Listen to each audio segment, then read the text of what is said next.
Welcome back to BNG Hockey, where it's always black and gold. It's been a while since I've made a video, and I was going to have my first video be on the Linus Ullmark trade, but I wanted to wait and see what the Bruins did with that pick before I gave my thoughts on that trade. So we'll get into that a little bit, but for now, the Bruins have made their selection in the 2024 NHL Entry Draft. Let's talk about it. With the 25th pick in the 2024 NHL Entry Draft, the Bruins select forward Dean Letourneau. He's an 18-year-old, 6'7", right-shot centerman who will be attending Boston College later in the fall. Last season at St. Andrews College as an assistant captain, in 56 games he scored 61 goals, 66 assists for a total of 127 points. Going back to the Linus Ullmark trade, like most Bruins fans, I was a little underwhelmed by that return. Didn't love taking on Korpisalo with his contract. Not loving the way he's playing right now, but he could do well in our system, and maybe we flip him later on. I'm not too worried about it. Honestly, the backup goalie is the least of the Bruins' problems right now, and they still have plenty of money to spend when it comes to free agency. I will also be doing all kinds of videos when the Bruins start their signings on July 1st, so make sure you come back to the channel to check those out. Going back to tonight, the best part of the Linus Ullmark trade was reacquiring the 25th overall pick and getting back into the first round. The Bruins desperately need young talent and need to be drafting again. We've traded away so many picks, and this organization really needs that injection of youth, especially at the forward position and especially at center. And they check off all those boxes here with this pick of Dean Letourneau.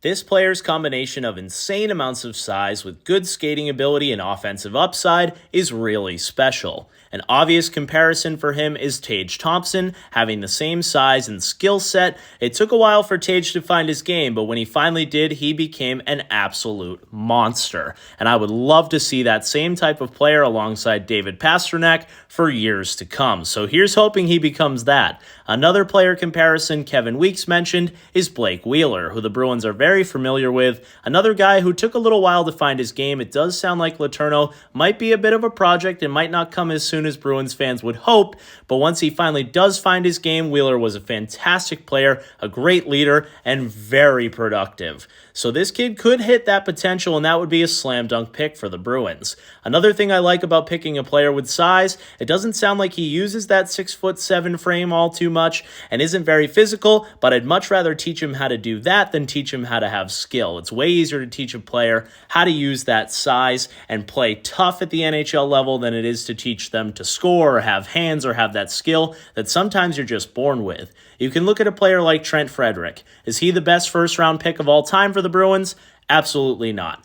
But he did carve out a role in the NHL. He's becoming a little bit more productive year after year, but he carved out a role by being reliable in the bottom six and playing physical. And at worst, I feel like Dean Letourneau could at least be a good centerman with size, playing in a middle six role, and playing similar to a Trent Frederic, maybe with a little bit more skill. But I do think this guy has a ton of potential. I'm really happy the Bruins drafted him, and it's so great that we're adding more young talent back into the organization, because it's been a while we had a prospect that we could really be that excited about, and he'll be right in our backyard playing at Boston College.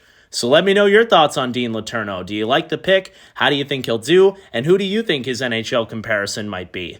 Leave that down below in the comments. If you enjoyed this video and you're excited that I'm back, give it a big like. And don't forget to subscribe.